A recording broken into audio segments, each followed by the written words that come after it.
A Lamesa family is asking for your help in continuing their daughter's legacy. 18-year-old Jaden Boyd was killed in a car crash just less than a month ago. KCBD News Channel 11's Patricia Perry tells us about Jaden and how the family will honor her by helping others. I don't think there was a single day I did not see her laugh like that. And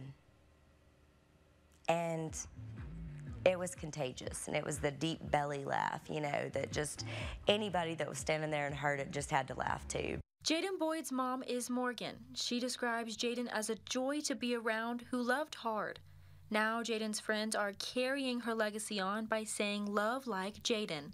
Her friends started that, and it just fit. I mean, because she did love every person she met.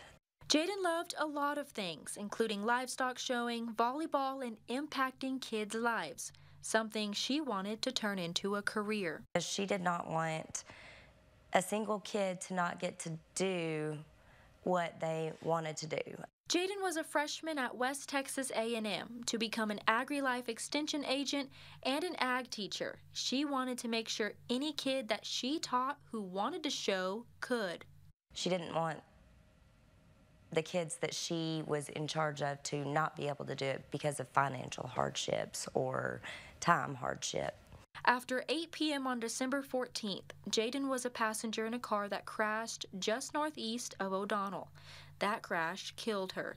Now her family is hoping to fulfill her dreams by helping kids who need an animal or helping buy feed for livestock shows. We would love to use that to help people, to help kids, you know, that is what she wanted to do when she graduated and was out in the world. WT has also set up a scholarship in Jaden's honor for a student in any degree who needs a little extra help.